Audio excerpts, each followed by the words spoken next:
everyone, and welcome to the American Scouser podcast. Another Monday night, we are back in action. Well, I'm back in action. I'm your host, as always, Timucin here in Chicago. Last week, we had Bickler. Gally was out there traveling. Now, Bickler is out there in Costa Rica, posting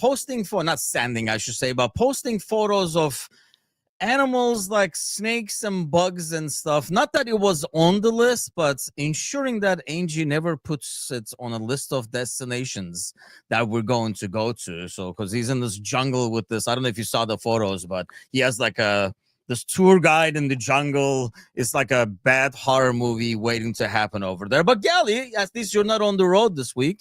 You're over here.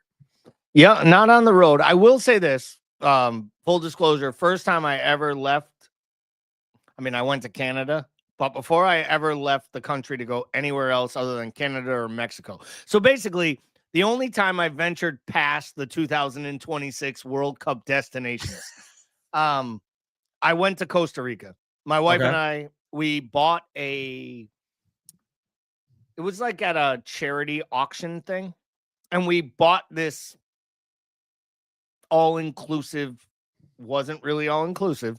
It was like a house, but it was in a village in Costa Rica. Safe, wonderful place, fishing town, sort of on the side where Bickler is, on the rainforest side, so the non-tourist side of Costa Rica. And it was one of the 3 to 4 greatest experiences we've ever had in our life. Like the food, the places we went. Now, I will say, did you do the jungle trip? So we didn't do no. Have you met me and Kelly? Yes, you have. He's just hanging from tree to tree with the monkeys. If you look at the pictures, you know. I'm just gonna say this: like you know me and Kelly enough. You've met us each a couple times. You know we like to eat and drink our way through a city. We ate and drank our way through Costa Rica. We did not eat and drink our way through the fucking jungle. I'll tell you that right now. But as crazy as it is, I can totally understand where Bickler's coming from, because one morning I went outside, everyone else would sleep in the house, and I decided, there were 4 of us, we brought another couple with us, and I decided I was just going to go out and like venture at like 7 in the morning, and I'm sitting ready to smoke a joint. Full disclosure, it's pretty easy to find weed in Costa Rica. This episode is brought to you by, anyway, go. Yeah, brought to you by Bad Experiences by Gally. So I'm sitting in a golf cart, not kidding about this at all, smoking a joint, and I hear rustlings in the trees right above me, and I start paying attention, and I realize they are full grown, like 3.5 to 5 foot monkeys jumping from tree to tree like it's the freaking Wizard of Oz. I'm trying to take pictures of them from the golf cart, and one of them hears the shutter on my phone, on the flash, the clicking, and the fucking monkey stops in the middle of it, eye contact with me, reaches up, grabs a papaya, and just throws the shit straight down at me and splatters across the golf cart's little window. And I literally said to myself, a monkey with good aim, at least. So I want to be clear. I said to myself, I am effing done with this joint. I am done with this morning out here by myself. I went back inside, and I would show the video right now if my phone wasn't pickpocketed at that game, at the Cubs game when I came to meet you in fucking Chicago. Okay. You prick. I thought it was in Costa Rica, and I was like, no. Great ad. People, like, just so we're clear, people in Costa Rica, much better than the greater people of Chicago. I was gonna say, I thought it was gonna be like, visit Costa Rica, play papaya snowball with monkeys, get your phone stolen or something like that. But pure Vita. Yes, I did see. Like I say, once we saw the pictures and I was like going through them and I saw all the animals, I'm like, yeah, Angie's not gonna be up for this, and yeah, probably not one of the best things. I know. Doing anything but everything possible, not to talk Liverpool here. But my old store manager back in the day, seconds.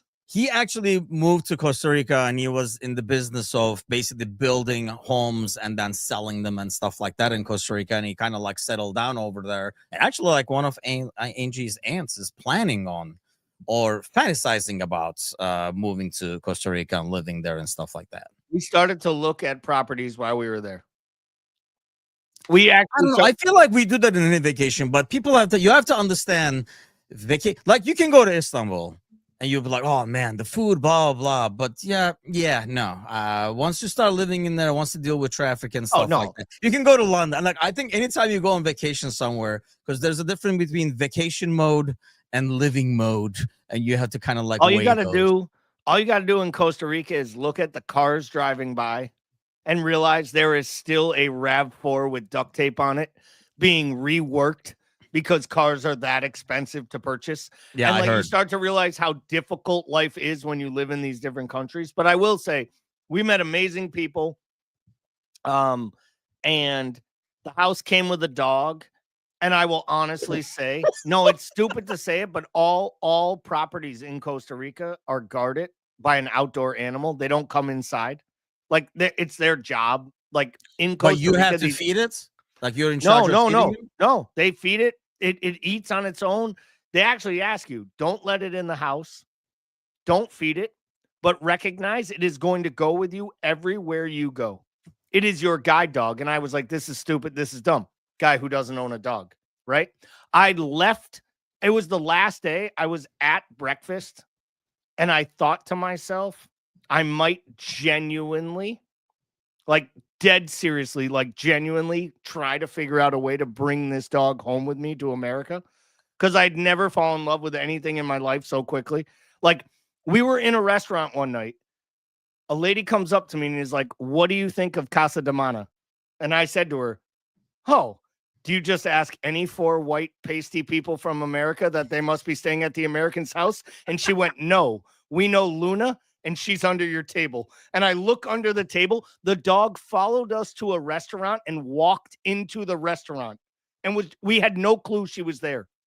She just kind of like so weird, dude. us. Like, how the hell does it keep track? And like these are your new owners for the week. It was amazing. I'm telling you right now. And this dog would go to the little bodega where we bought all the beer. And anyone who knows me on this podcast know I bought a clear rack of beer every day. The dog would walk to the door and wouldn't come in because it knew it would get yelled at and wait for me. And then I'd come out and it'd be like, all right, let's go, buddy. I kind of expected it by the end of the week, you're sending the dog to bodega to get you beer, like putting some money in the collar and be like, go get me a 6-pack. Best part is she probably had a bum on the side of the building that would buy that 6-pack for her, just like I did when I was 15. All right. God damn it. I can't believe it. 9 minutes in, we have to talk soccer. Yeah, man, 9 minutes in, and we didn't get to Liverpool yet, but we will unfortunately have to get to Liverpool. So, I mean, obviously, we had the morning show with Matush. We talked some of these things. I kind of want to change it up a little bit because obviously, anytime we go on air now, there's a huge and growing slots out group, and there is let's have some patience group. There are people in the middle who are changing it every week. So we got kind of divided into 3 groups overall, but I would definitely say the slot out group is growing. And honestly, I can see the points, but there are some fundamental things that I just don't agree with and I'm against, but you can't argue some of the points. So I figure we kind of address some of those. So I think we're on the same page with this. Can we both agree, and I'm sure, like I said, you'll agree to this, that I hate when, to prove the poor form that we've had recently, right? This season. I mean, this season, let's look at the last, 2 months or something like that, because obviously we started with the 5 wins. I hate it when people are adding end of last season to it to make the numbers look even worse. I think the form is poor enough where you don't need to water down your arguments and add end of last season's games, because I think we know that the reason those games were lost and the reasons we're losing now are very, very different. Yeah, I totally agree. I didn't like the arguments of the last 4 or 5 matches being come in. Everything after the Spurs match to me was gravy, because I remember too, people in the summer were like, how cool was it? You win the league with 4 to go and you let your guys go on summer holiday. How much fresher will we be this year? They were on holiday earlier. Or what a great advertising. If you win the league with 5 games to go, we will let you just get on the piss. I remember just talking become that. fucking Curtis Jones, fucking literally running around Dubai, acting like your freaking Danielson with a fucking headdress on and just trying to dance it away. It's a bad season. But the end of last season doesn't change any of it for me, because half of the players, literally half of the starting lineup to start this year, was new. We can question whether that is a mistake by the management. Too much change, not enough continuity, all that stuff. I'm good with that. But don't question last year, because I don't want to hear about how last year's McAllister looked knackered and that this year's McAllister came back and hasn't been able to get fit. They're completely 2 different kettles of fish. Yeah, I mean, I'm not having them as one story. Okay, good. So we're in agreement on that. So we can kind of go step by step over here, because I do feel like, adding that, it just destroys any argument you're trying to make with your numbers, because I feel like you're giving me watered down numbers now. I think even if you looked at this, I mean, Ryan says he's like, we've been bad all season. I can slightly agree to that. Obviously, the results, wins, hide a lot of like poor performances. We had a lot of those last minute wins and stuff like that. But at the same time, we lost quite a few games, especially recently in the last few minutes, the Chelsea game, the Palace game, and stuff like that. And we gave that to the performance. So I don't think you can have it both ways. You were winning one way or the other. You were finding ways to win.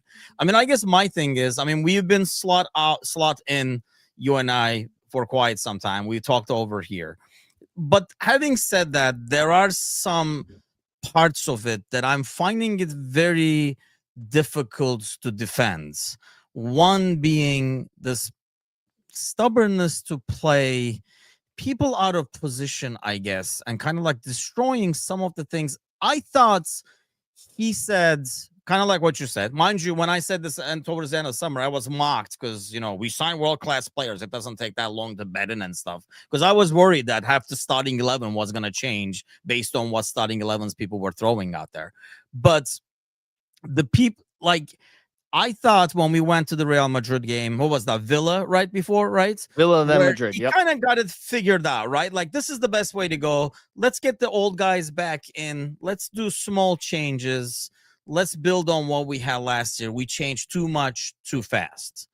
But now we come to this game, for example. Let's focus about this game. I realized we don't have a right back, but when I look at this lineup, I had 2 problems with the lineup. One, I felt like Ekitike deserves to start over Isak, regardless of the price tag. I don't, aside from price, unless there was a fitness ordeal that he was not ready, I don't see any other reason. Oh, you had to touch the mic. I just throw one thing out there? I understand this argument, but that argument is revisionist on Isak's performance. And the reason is, Ekitike has 1 goal in 9 matches since the red card against Crystal Palace. Or against the red card against Southampton. Yeah, but performance-wise, I feel like he would add more. He had 17 total touches in the entire match against City. He was absolutely invisible. I don't disagree he should have played. I don't disagree that this is a touch-and-go situation. The manager admitted we have to play him into form. There's a bigger question, in my opinion, of whether Liverpool should ever allow themselves to get into another saga like this again, where a player actually kicks up dust and forces his way out of a club, where he doesn't get a preseason. Because I feel like that has set Isak back the 3 to 5 months to the point where this first season will probably feel like a net loss with Isak. Even if he scores 15 league goals from January 1st forward, we're going to question this interaction of what happened. But Ekitike has not been great over the last 6 to 7 appearances he's had. And some of those have been from starts. Some of those have been from the bench. So I understand the manager there. I would have preferred to see both of them play, to be honest. If you're going to start Isak, I'd play both of them and give it a whirl, because I think this match was that much of a must win. But I think he was planning out multiple weeks forward. So I just come back to, like, I think this is what happens when only one of the signings have been so good so far. But he was really only so good for 6 matches. he's been kind of mediocre since. He was great for France for 2 weeks, but we've seen other guys go away to internet. We saw McAllister go away to Off the international ball, I duty. mean, look, the touches and stuff I understand, but I think off the ball, I just cannot justify sitting those two guys and saying, yeah, you're starting over him. Aside from the price tag, number one, and number two, it was probably, yes, you're hoping you start him out. You're kind of rolling the dice. You're starting him out there. He gets a goal. He kind of plays into form, and you suddenly have an in-form Isak, which could make a huge difference, obviously. I just feel like we're not in a great position to roll the dice right now. I really think we should play, and I thought we went back to that, playing a bit more safe in what we're doing and what we're changing. And I like what he does off the ball. Having Gakpo, Isak, Mo as the front three is a disaster scenario, I think, for, any defense playing behind them, or any midfield for that matter. Well, first of all, if you tell me Gakpo starting, I'll tell you the only disaster is he's starting. So I'll say right now, I want no part of him. No part of him. Don't need him. He does nothing. He doesn't. He was good for 30 minutes, and then once again, we go behind a goal. We have to do some defending. We have to do some grafting, and he just disappears. He plays smaller than anyone his size has ever played. He jumps out of tackles. He doesn't go in for one times. Like, I struggle with it. I really do. Yeah. I was critical of Diaz at times, but always talked about his work rate. The Gakpo thing and this comes back to like the Mo argument. Like, if you are scoring goals and creating goals, you can play that lackadaisical mentality. I thought the first 30 minutes of this match was the best we have seen Kerkez and Gakpo play. And then after 30 minutes, I thought they absolutely got in each other's way. And it was two-sided. It wasn't just Kerkez getting in the way, because Kerkez was making good, smart runs, and Gakpo wasn't finding them. But it was only after we were down the goal, because I feel like, and we can get to this later, maybe it's a mentality thing with the side. When they go down by 1, it's like they went down by 3. Because I think that's the story. He's talking about looking shattered after 50, 60 minutes. I don't think it's more than physical. I think they're mentally shattered, which shows in their physicality. It's more like a mindset thing than anything else. And I think that's what we're seeing more and more when we fall behind. And going back to that Kerkez thing, though, I do really think a lot of the times, they're not working well together. Whatever it is, it's not working well together, because there's so many times where Kerkez literally is in front of him, bringing 2 more defenders to them, so that there's nowhere for Gakpo to go, it feels like. So it was not a good dynamic overall, but I really did think, watching that first half, Mo as well, I thought he was lively on the right-hand side. We were fine in terms of working the wings, but I did feel like it's not defensively, it's not a strong trio up there, especially when you have Isak in the middle. Kind of like what Diaz, you were mentioning what Diaz brought to that front three, kind of like running for everybody. You're not getting that from Isak. I feel like you get better defensive work rate from Ekitike. Well, I think that's absolutely the case, but here's the thing. You didn't pay $125 million for Isak's work rate. You paid $125 million to figure out ways to create opportunities, give him chances in the box, and score goals. He's not scoring the goals, don't get me wrong. Mm-hmm. But let's say he doesn't start him in this match. He starts Ekitike.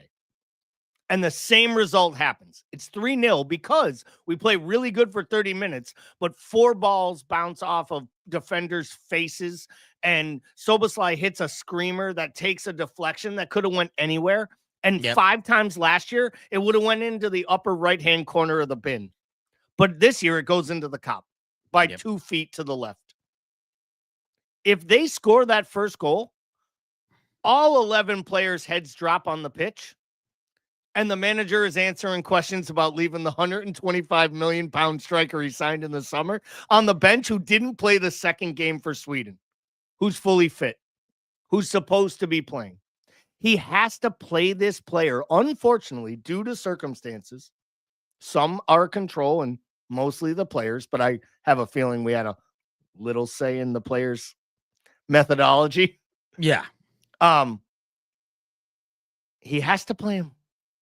because But he then can't it get goes back to fit what you're without saying. playing He him. can't be. Then you got to play differently, though. If you're gonna No, put I- Isak over there, no, and no. like you're saying, yes, I understand the money is not for his like pressing or defensive rate, which you still will expect to a certain degree, but you can't have him and then Mo. You don't have to help too, so you just score goals. And then Gakpo, you're not even telling anything. He's not coming back to help out Karkas as much as he should. You're very weak defensively, so you got to change things around them if you're gonna do that.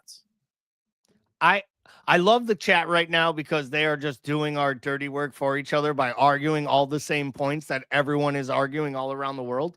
But here's the thing. The manager only has so many players to play. And if he had started Calvin Ramsey, people would have said he quit. If he starts Joe Gomez and he gets hurt, people are losing their mind, and now he has to go back to a Konate that he just pinned, saying you're not good enough. Like, there are I would have done Gomez at right back.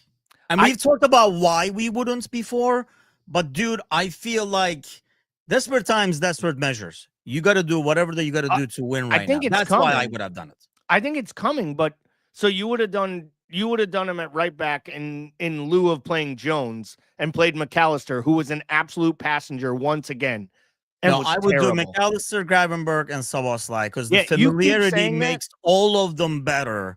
And you're taking your probably our most informed player right now, and the only one that has the full legs to give you, and you're making him a right back, and you're taking him out of midfield. So it's not a shocker that you're losing the midfield, I guess is my thing. It is true, but you also wanted to talk about how well Mo looked in the first half. Part of what Mo looked so good about was he had Szoboszlai and Jones working in a nice little triangle with him on the right-hand side all first half. When things were going good, Szoboszlai was vacating the right back spot, and Jones was dropping back in as an inverted. I said before the match in Discord, I'd start Jones at right back because I thought this was going to be an extended run where we were going to be without a right back. And therefore, I'd rather Szoboszlai in midfield and Jones at right back. He went with Jones at right back. He went with Jones at right back, but also gave Szoboszlai at right back, but gave Jones the job of dropping into that pocket, almost like the inverted right back when we were in possession, which was weird, allowing Szoboszlai to go forward and link up at times with Mo. And then they would interchange, which created a really good dynamic on the right-hand side. The best we saw was that first 30 minutes before the goal, in my opinion, on the right-hand side of the pitch. Yeah. And at times even on the left-hand side of the pitch because Kirkes and Gakpo were actually passing the ball to each other until we went down a goal. And then we all, once again, just completely fell out. And the heads drop. They lose their minds. And we all know how the goal happens. We can get to that with Konate and the debacles. But even the first 30 minutes, I thought Konate was good. I thought he did a good job. He had that one ball out to Mo that almost created the first opportunity. Yeah. And Mo had a couple stinkers, man. Let's be real. He was really good in the first 30 minutes. I thought so. I mean, I the final pass on Discord, I even said that's not what we deserved out of the first half. In terms of the gameplay, because I thought in the beginning we were pretty decent. I was happy with at least like how we were playing overall, but I just, obviously you can't finish, and if you don't get a goal, you can't change the game. They get a goal, and that's probably one of the bigger problems, like you said. Once we concede, it was like the heads drop, and now people are almost like kind of forcing it a bit instead of playing within the system or doing the same things we were doing because we were like, oh, it's not working again, kind of a deal. So I definitely get that. I just felt like on the right-hand side, and this is not on Szoboszlai and how he played, I just would have loved to have Szoboszlai in midfield, and that's why I probably put out Gomez on the right back. I want him in midfield too, but if Gomez gets injured in that match, it's over.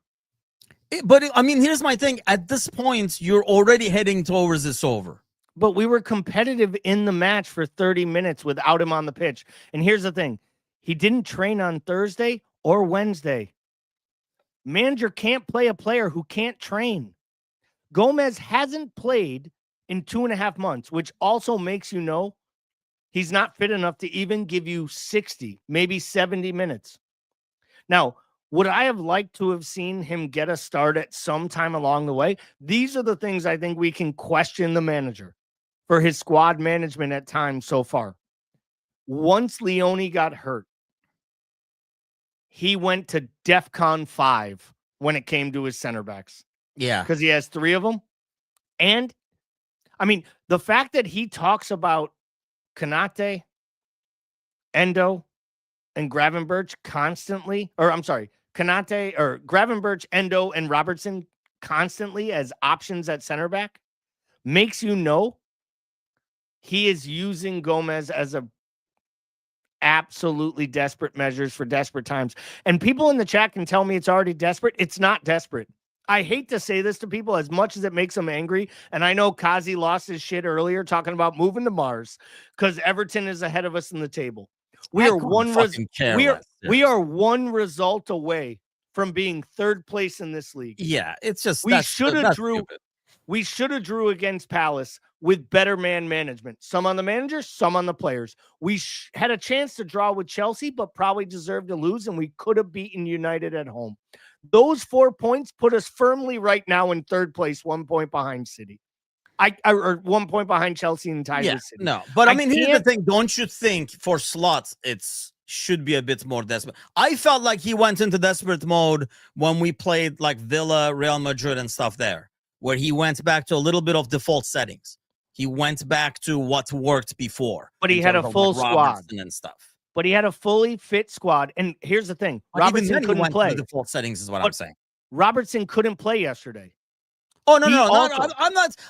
And here's the thing. I thought, like, in terms of selection, that's the only problem I had when I saw the 11. I felt like Ekitike deserves to start over Isak. And I was like, man, I know we don't want to, and I've been saying this for the last month. I realize the risk of having the only center backs you have on the pitch at the same time. You're kind of probably asking for trouble. But I feel like we're at a time where you had to get a streak started. You have to start winning games so that those heads don't drop, because you can see a lot of frustration out there. But if he didn't train, he can't play. He didn't train for 2 days leading up to the match because he wasn't fit enough. Gomez missed training 2 straight days. You can't play him on the weekend. Don't you think I hate to say it, I would either even see Ramsey at right back so that Szoboszlai can be in midfield. And I think that's one problem I have. Like moving pieces to, and unfortunately moving good pieces to other locations, right? And the other problem I have is what we did, like Gomez could have given you probably 30, 40 minutes. And I feel like on the ball, he would be a lot more effective right now because Konate is lack of confidence. I don't buy all this Madrid talk and stuff like that. I don't think that has anything to freaking do with it. But I think on the ball, everybody wants Konate to build the play. I think letting Gomez build the play would help that a lot more. But I hate it when he starts managing the game like a 12-year-old playing FIFA and just constantly throwing attacking players out there who are literally, and we saw it towards the end of the game, getting in each other's way because they're all attacking players with nobody to actually create for them and nobody to defend.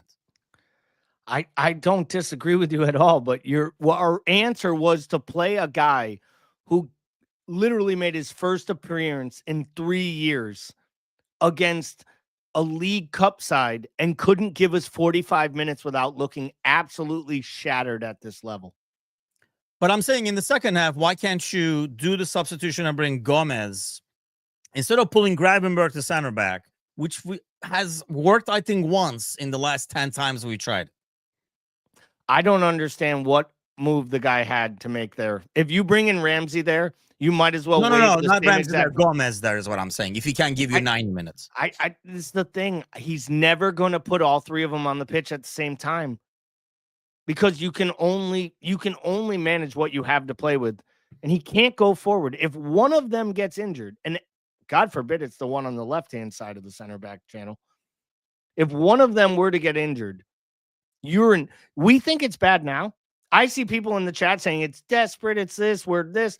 Like, it gets a lot worse going into this run if you don't have enough fit players. And unfortunately, I think a lot changed when they came back from international duty, finding out that they lost Bradley and Wirtz. It changed everything. We lost our fourth midfielder and fourth attacker, to be honest.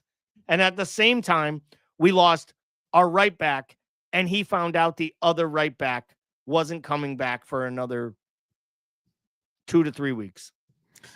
The fact Ramsey was on the bench plan is what I feel like.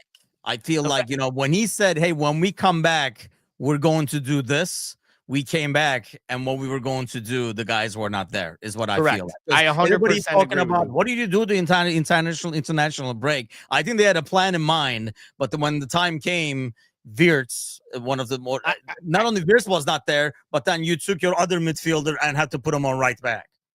I just don't understand what people want. I know the comments are coming in. We're bringing some up on screen. We're not. I just don't understand at this point. Anyone who thinks that Calvin Ramsey was an answer on Saturday afternoon is looking for the same amount. They're looking for the same amount of lightning in a bottle that Slot was looking for when he started the best 11 possible players in his mind for the long term for this club. And outside of Isak to Ekitike, I don't think there's an argument on the pitch. You could argue whether Jones should have been at right back and Sobo in the midfield, but I think Mo's play in the first half makes you think it worked good for both of them. Because to be honest, it got worse for both when they started to make the substitutions. So I just struggle with this whole thing. And we started this with about the manager, right? Like, what's the manager's fault? A lot of this is the manager's fault. I think he should have bet at Kirkez in slower. He should have realized quicker that Wirtz needed more time to adapt. I don't think he's ever been given the right level of attacking players. And I just don't, I think we're short. He doesn't trust Chiesa clearly. Chiesa comes in. It's a weird performance. He's had a lot of good ones. This wasn't one of his best. The Rio substitutions just need to end. Can we just all acknowledge Rio is not a first team option? He's not, because he comes in with 10 minutes to go only when it's time to save it. And that's what I'm talking about when I say he starts running the team like a 12-year-old FIFA player. Like we're like, we're not scoring goals. Who do we have on the bench attacking? Come on, kid, why don't you go in and stuff? And I know he brings some of the things that you don't get from the other ones, but obviously not at the level you want, because otherwise he will be starting. I think a lot of the fans do this, well, let's try that kind of a thing. But I don't think, trying it's. That's why I wish he would, if he was going to do something and he said, this is where I kind of like fall apart with finding it hard to kind of like defend them at times, where if he felt like, hey, this is the way to go, but it's going to take some time, then let's just keep doing it. Regardless of the result, let's just keep doing it. Because when you keep changing it, then you're saying, okay, that plan was not good. So we're coming up with a new plan, which is fine. But then let's go with that freaking plan. It just feels like right now he's out of the pocket scrambling. And we know that can turn out to a really good play, or it can turn into an interception because he's going to throw across his body or something. You know what I mean? That's a fact stealing an NFL fucking meme, but God forbid us get fucking killed for being Americans. But for everybody that wants to call this out, like, oh, he has one plan, is this. Sir Z wanted trivia earlier. I'll ask you a trivia question in honor of our post today in our Discord channel about BJ and his update, right? Mm-hmm. On behalf of BJ, Timucin, how many Premier League managers have won the Premier League? Different managers to win the Premier League. Oh, Jesus. How many years are we talking? I think it's 33 to 35, somewhere around there. 16. Under. Damn. 19? Under is under, and 13. Oh, then I'm over. 19, damn it. 19 is over 16. This is how much we are under, willing not I to think talk it as about like I'm Liverpool. under. Okay. 13. Under. Are you serious? Yep. 11. That's the answer. 13 by Alex Ferguson. Pep. 6 maybe by Pep. 6 by Wenger, probably. No, I'm sorry. It's 13 by Ferguson, 6 by Pep, 3 by Wenger, 3 by somebody else that I'm not remembering, and 1 the rest of the way, Everybody else, including Klopp and Slot. Klopp and Slot. Yeah. Slot being the 11th manager to win this league. Hey, Alan, they make fun of me. I mean, thank God Bickler is in here because he would have asked like 85 qualifying questions for that trivia over there. But I don't know. If he said under. First of all, if anybody's getting fucking compared to a Muppet, it's fucking Kermit. What the fuck is happening? We have here? Kermit right here on the screen. Come on now. No, I just, the reason I said this, and I didn't have to Google it, Tony, because I fucking Googled it before the show. No, but the reason I asked this question is when you look at the names that have won this league, right? It's Pellegrino, Pellegrini once for City, Mancini once for City, Slot once for Liverpool, Klopp once for Liverpool. I think Ancelotti once for Chelsea, Mourinho 3 times in total. Yep. 2 of the first, and he was my second 3. There we go. I named them all. Yep. And Dalglish and Sir Kenny for his fucking win at Blackburn. Like, the idea that we expect this to be like easy and ever vescent and always happening is just fucking insane. And I understand it's tough. Do you know how many times Liverpool has retained a trophy they won in the last 40 years? In the last 40 years. 40 years. How many times have they won the same trophy they won the year before? 0. Once. Oh, damn. My grandmother hung me on a hook once. Like, that's like a Johnny dangerously fucking random ass fucking quote. But I'm serious. Like, these things are so hard to do. It's so difficult. And I know we watched it with City all these years. Like, we're so mad about conceding the first goal. We talked last year that we won this league 100% because it was right now the rhetoric is it was Klopp's team that Slot won the league with, the same team that Klopp didn't win the league with the year before. Yeah, and in 22-23, they conceded the first goal in 17 out of 38 Premier League matches. Dude, that was like they won a lot of running joke for the longest time. They won a lot of them. But we also heard a lot of mentality monsters. The players are the greatest. But this side concedes the first goal and then turtles, and it's the manager's fault. But to be fair, we credited the players last time. The team then, similar to the team earlier, and this is how like that momentum can change so like rapidly, 100%. Is that team believed that they could turn it around. I feel like the moment we concede now, you look at the players, maybe because we feel it as well, right? Like when we conceded those goals, we were like, oh, now we're going to have to climb out of this hole. But we weren't like, it's never going to happen. I think like even us fans, and I feel like the players are going into this here we go again mode. I think the biggest thing that this is, look, the title winning, it doesn't give you like a free goal for the rest of your life card, get out of jail free card for the rest of your life. But it has to give you a lot more time. I think the frustration is coming from the fact that when Klopp left and Slot came in, we expected that drop, right? And we expected a period where we're going to struggle. It's going to be some struggles and stuff like that. That never happened, and it felt like, oh, we got past that. That storm, it wasn't even that bad. We got past that storm kind of a deal. But now I think we're going through that because we went through that season making little tweaks. Then now you're starting to build 2.0. Everybody was talking about this 2.0, right? You're building the 2.0. You're getting a lot of new pieces. So there is going to be growing struggles. I just feel like it doesn't have to be as painful. Some of his moves are making it a bit more painful than it has to be.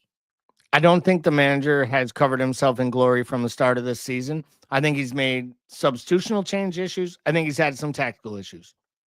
I think we are giving the players about a 500,000% fucking pass Because when they give up More a goal, players, yeah. no, when they give up a goal, they drop their heads and they quit.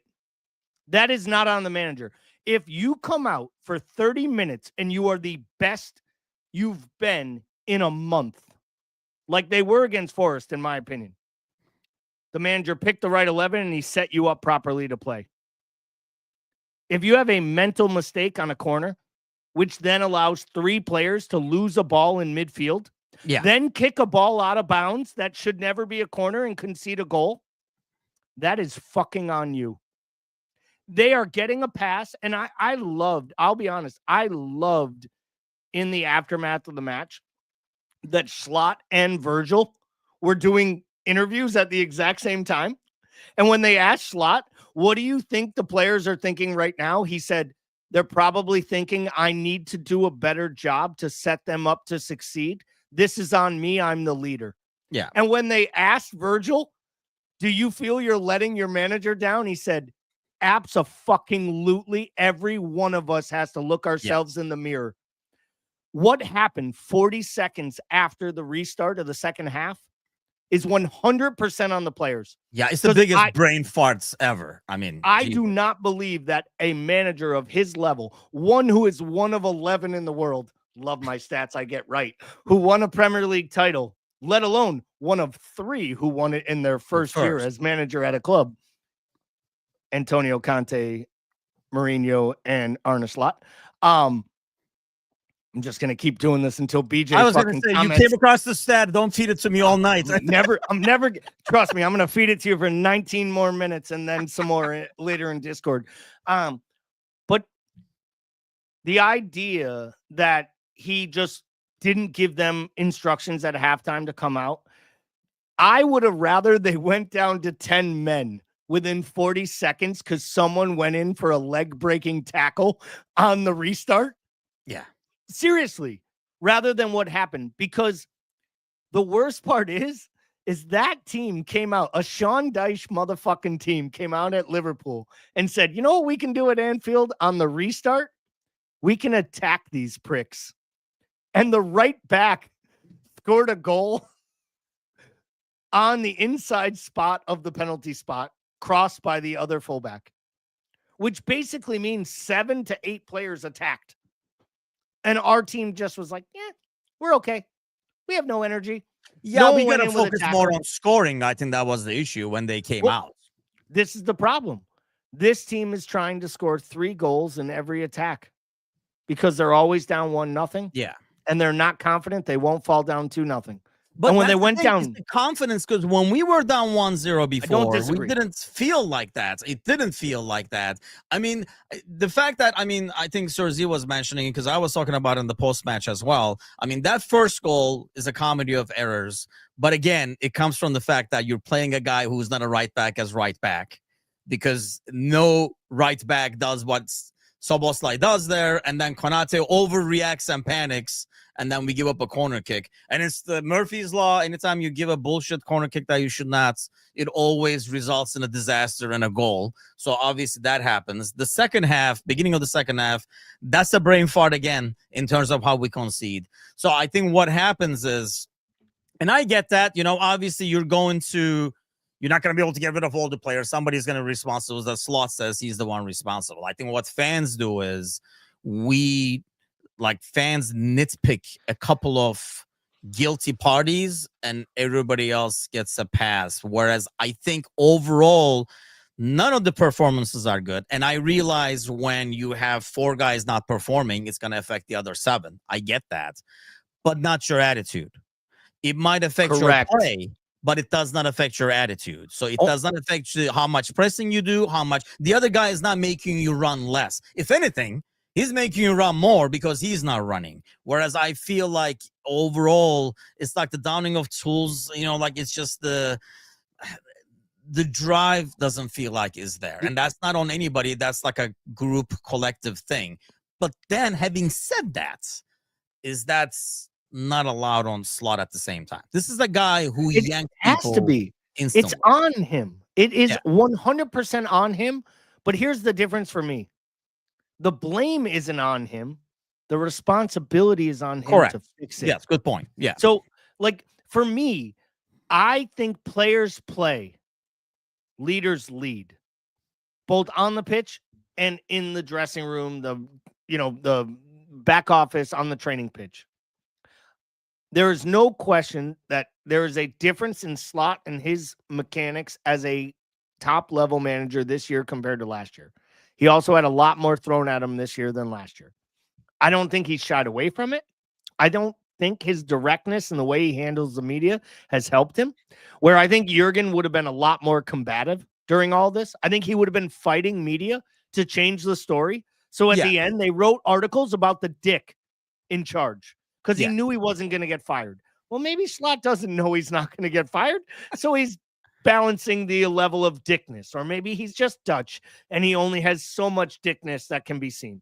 I don't know what it is, but what I do know is the players have had no problem doing victory laps when things are good for the last 18 months. Yeah. So it's time to eat a little shit while it's bad. And honestly, out of 11 starters, as good as I thought Mo was for 30 minutes, though he made some bad decisions, Kirkez and Gakpo looked bright. Isak was invisible, right? I thought Maka was really bad. I'm sorry. I just think he was really, really bad. He regressed. Shocking. Came back from an international break and wasn't great.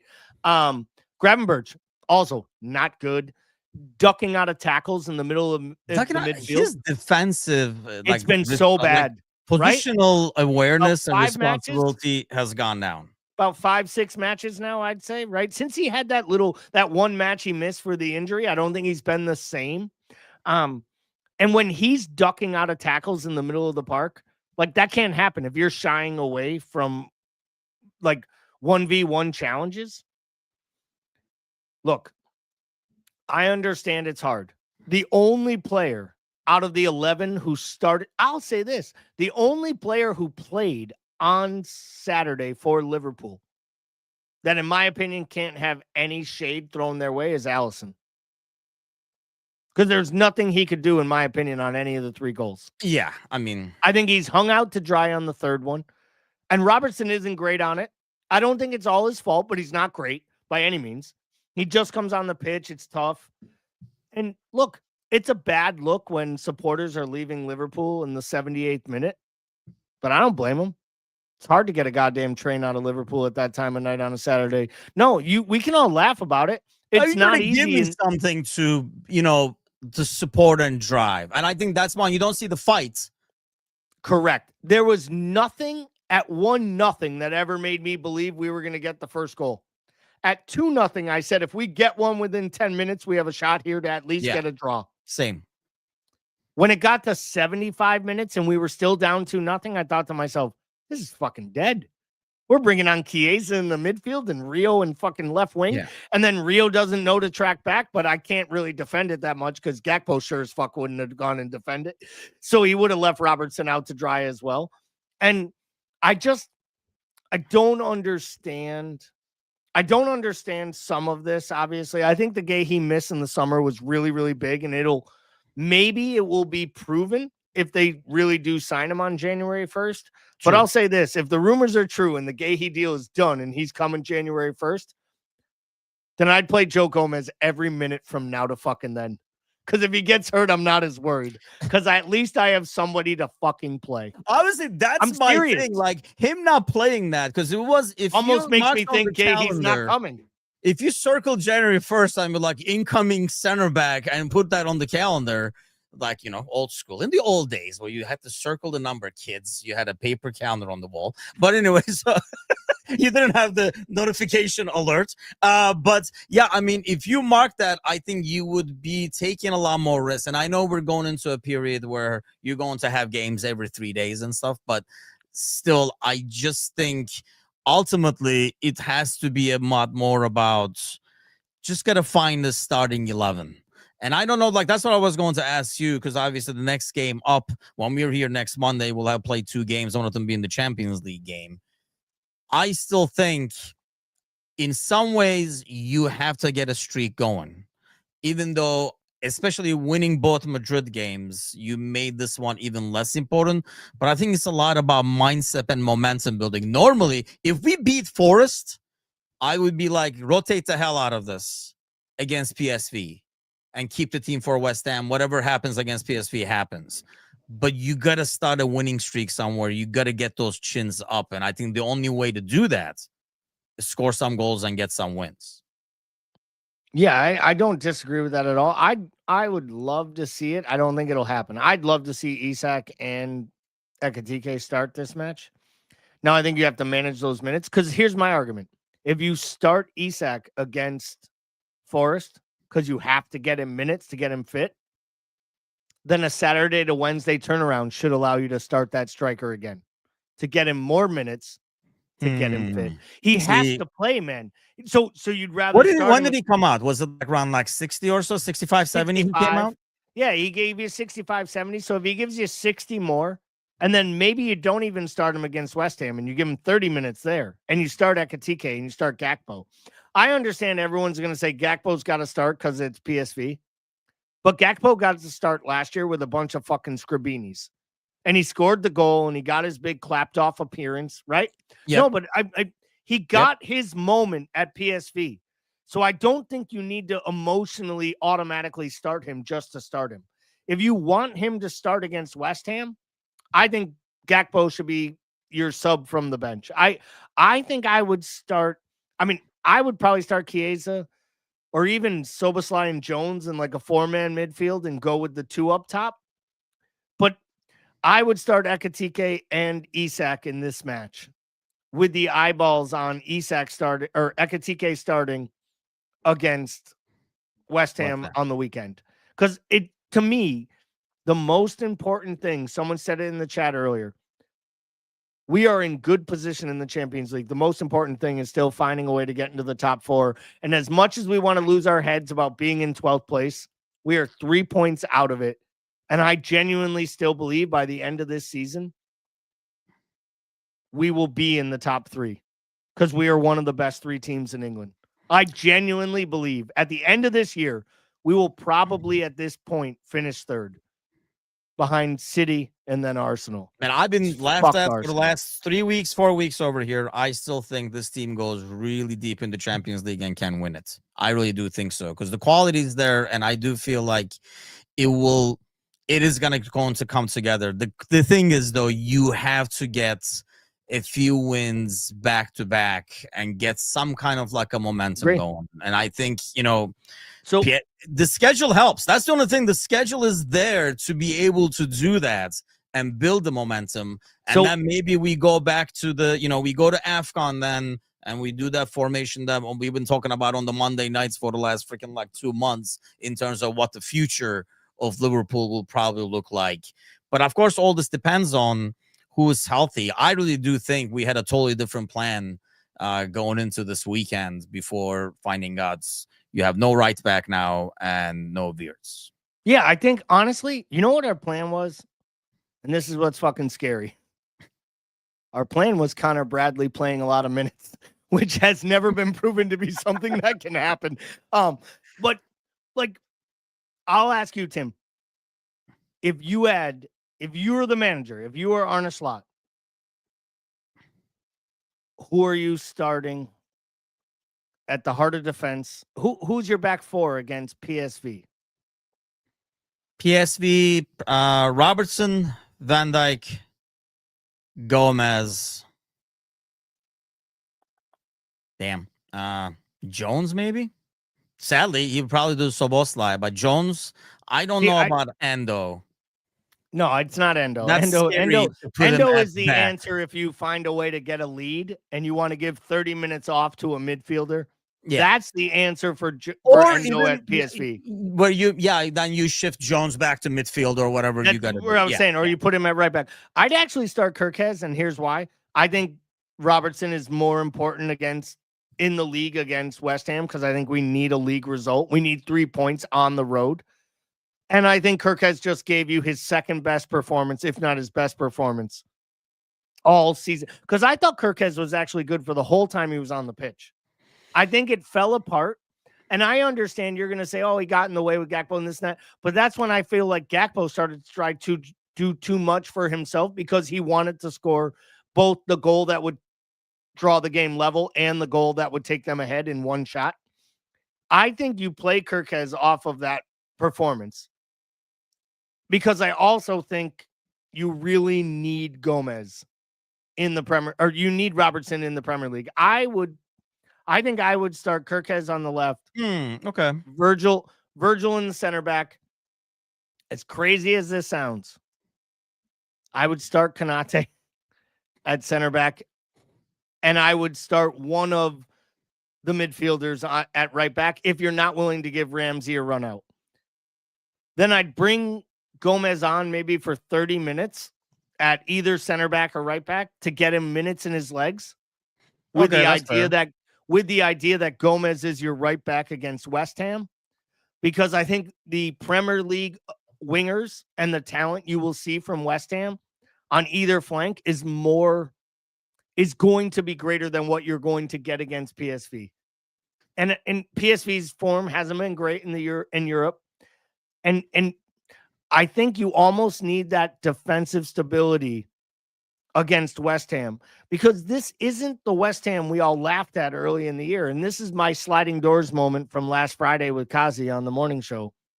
Like, we can all joke about how, like, styles make fights.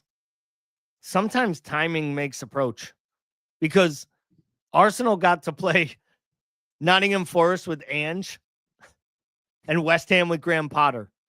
And we get West Ham on 3 wins and a draw with Nuno and Sean motherfucking Dyche. It's going to be very difficult to clip the show, thanks to you, by the way. Yeah, lots of swears. But you know what? Truth is, I don't think Matsush is going to be able to clip anything you said all night. Truth is, nobody listens to us anyway, so just clip the stuff with swears in it.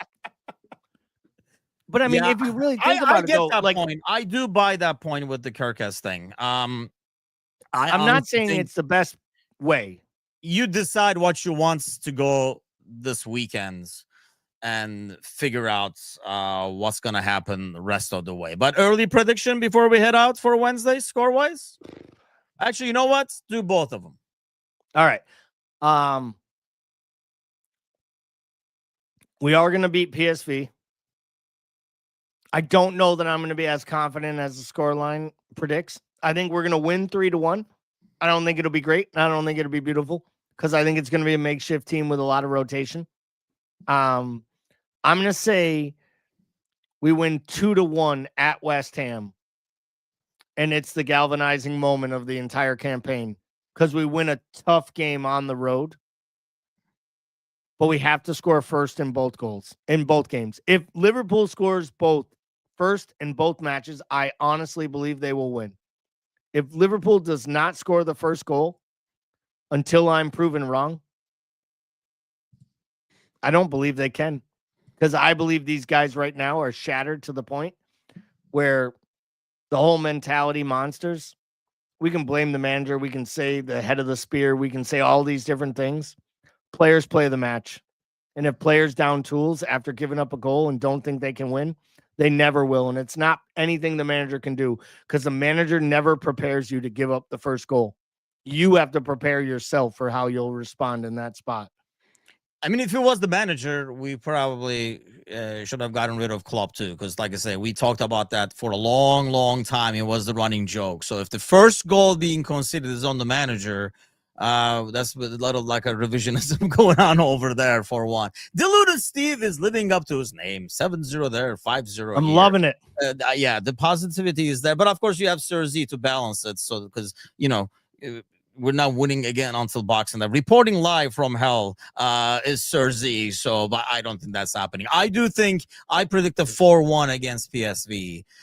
In that sense, I do hope it is your lineup and we get some goals for like Isak and Ekitike and stuff like that, and like kind of spread the wealth that way. And I do think we get a win against West Ham. I'm like trying to be as positive as possible. Somebody has to balance 60 minutes. 60 minutes. We didn't figure out a way to talk about transfers, new manager names, or what is really wrong with Mo Salah not scoring goals from open play. I feel like we won. I feel like we succeeded, people. Thank you, chat.